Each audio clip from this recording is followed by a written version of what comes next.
Hello મિત્રો, તમારું સ્વાગત છે અનિલ્સ કિચનમાં। મિત્રો, આજે આપણે બનાવીશું ફુલાવર બટેટાનું શાક, જેને બનાવવું એકદમ સરળ છે અને ટેસ્ટમાં પણ એકદમ સ્વાદિષ્ટ બને છે। મિત્રો, આપણા ચેનલ પર હજી ઘણા બધા એવા મિત્રો છે જે વિડીયોને જોવે તો છે પણ ચેનલને સબસ્ક્રાઇબ નથી કરતા, તો પ્લીઝ ચેનલને સબસ્ક્રાઇબ કરી નાખજો। જેના માટે આપણે અહીંયા એક મીડિયમ સાઇઝની ફુલાવરને કાપી લીધી છે, 4 મીડિયમ સાઇઝના બટેકાને કાપી લીધા છે અને 3 નંગ લીલા મરચાંને આપણે કાપી લીધા છે। સાથે જ આપણે 10 થી 12 લસણની કળીઓ લેશું અને 1 ઇંચ આદુના ટુકડાને ખાંડી લેશું અને સાથે થોડાક લીલા ધાણા લેશું અને મસાલા લેશું। તો મિત્રો, સૌથી પહેલાં આપણે લસણને ખાંડી લેશું, થોડુંક મીઠું નાખીશું જેથી કરીને લસણ જલ્દીથી ખંડાઈ જાય।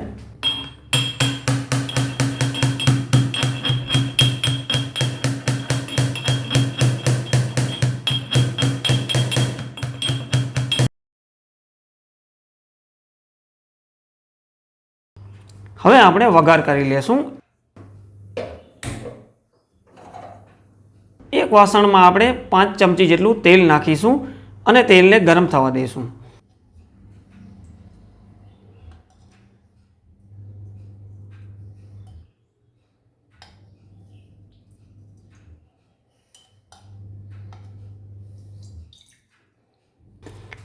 તેલ ગરમ થઈ ગયું છે। હવે આપણે આમાં આપણું વાટેલ લસણ નાખીશું ને હલાવીશું।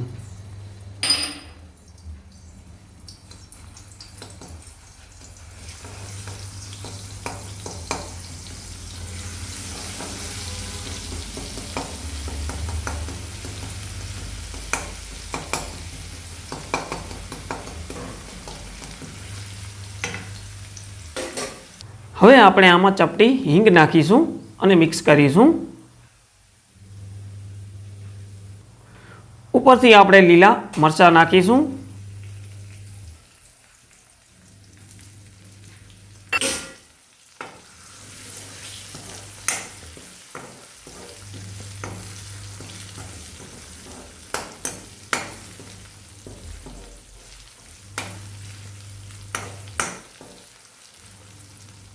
આદુની પેસ્ટ નાખીશું।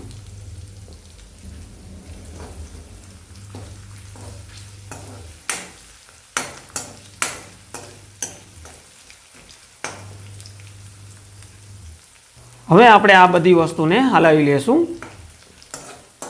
હવે આપણે આમાં ફ્લાવર ઉમેરીશું અને બરાબર આપણે આ રીતે એને મિક્સ કરી લેશું।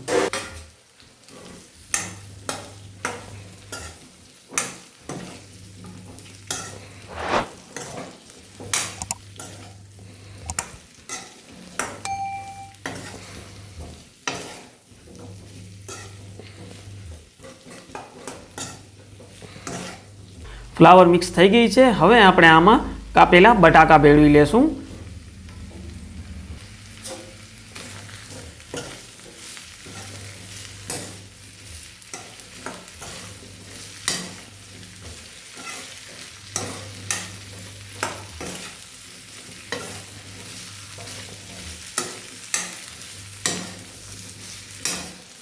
હવે આપણે આમાં મસાલા નાખીશું। સૌથી પહેલાં આપણે આમાં 1 ચમચી જેટલી હળદર નાખીશું, અડધી ચમચી જેટલું મીઠું નાખીશું,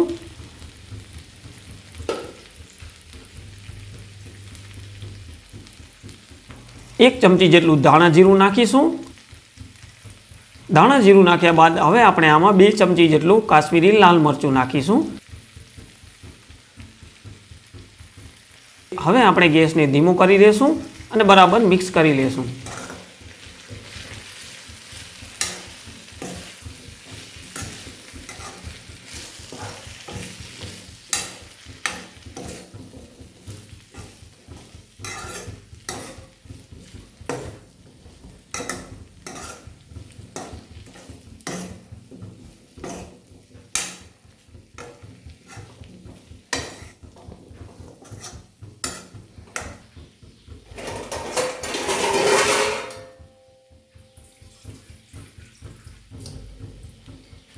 હવે આપણે આમાં 1 વાટકા જેટલું પાણી નાખીશું।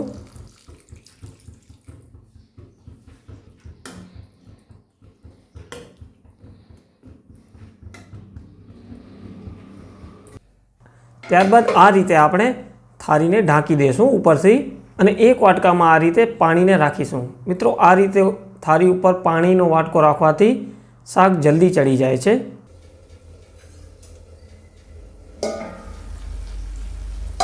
વચ્ચે વચ્ચે આપણે હલાવી લેશું। આ પ્રોસેસ આપણે 5 થી 7 મિનિટ સુધી પકવાની કરીશું।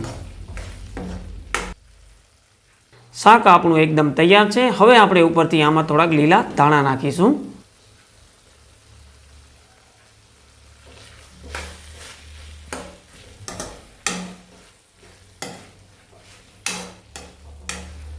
મિત્રો આજની આ રેસીપી જો તમને પસંદ આવી હોય તો પ્લીઝ મને કમેન્ટ બોક્સમાં ચોક્કસથી જણાવશો। અને જો આજનો આ વિડીયો તમને પસંદ આવ્યો હોય તો પ્લીઝ વિડીયોને લાઇક કરી દેજો અને ચેનલને સબસ્ક્રાઈબ કરી દેજો અને બેલ આઇકોનને દબાવી દેજો, જેથી કરીને આવનારા આવા જ વિડીયોની નોટિફિકેશન તમને મળી રહે।